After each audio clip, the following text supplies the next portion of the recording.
This is just going to be a quick breakdown of all the UAP events that have happened today. And the big one, of course, that took place was they made the official announcement, the press release of the upcoming hearing on UAPs that's scheduled for July 26th. They gave the location so you can go to see it for yourself if you're going to Washington. I'm going to go to Washington to try to see it, so I hope I see you there if you do go.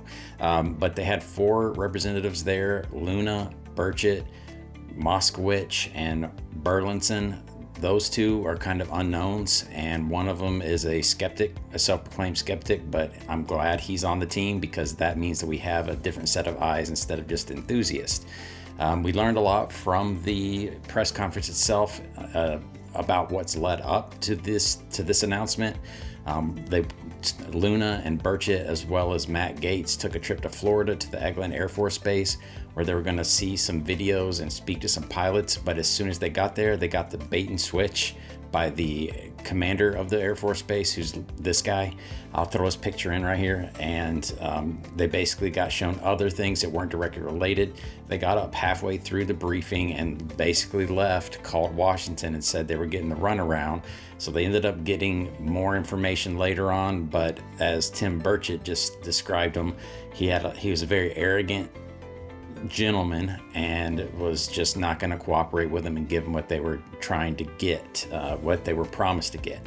And it was even funnier because they sat him in a room while they were discussing they sat the representatives in a room while they were discussing what they were going to do. And Burchett found out that there were microphones plugged in underneath the table. So they actually disconnected them and stopped them from being able to hear what they were talking about, which I find pretty funny.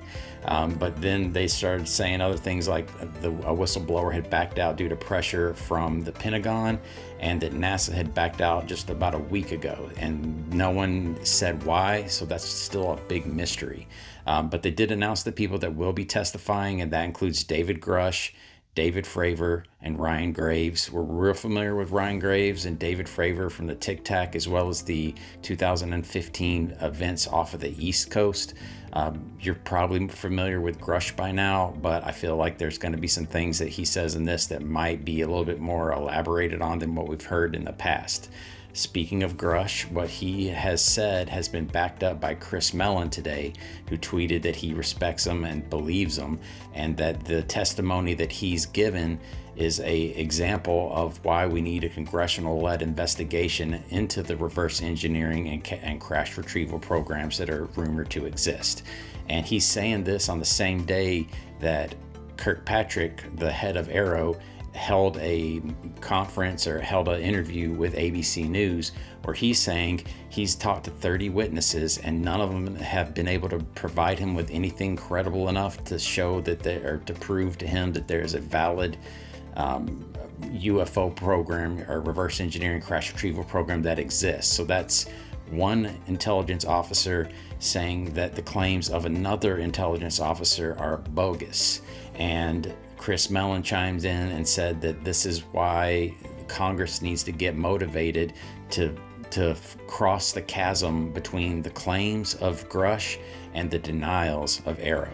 So there's a lot going on right now, and this is nothing to do with even the Schumer rounds amendment that's going through the process right now. So it's interesting. Go watch the video yourself with a 22-minute briefing or press conference. I'll throw a link up or show you the screen of it so you can go find it for yourself. But go check it out. It's very interesting, and it's a glimpse of things to come. So thank you for watching. Bye.